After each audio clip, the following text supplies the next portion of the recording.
سلام و عرض ادب خدمت دوستان. امروز با یک تکمیل در خدمتون هستم. آیا در این رابطه برگشت و آشتی وجود داره؟ آیا در این رابطه برگشت و آشتی وجود داره؟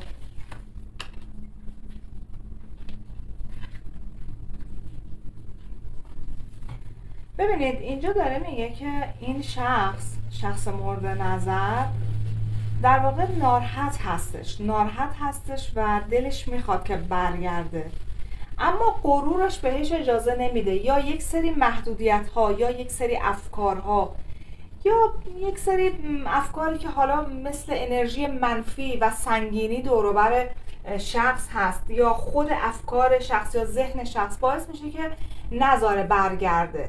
یعنی در واقع این شخص یه حالتی رو داره مثل اینکه خودش میخواد برگرده اما قادر به برگشتن نیست، حالا به خاطر انرژی منفی یا به خاطر افکار ذهنی خودش هستش.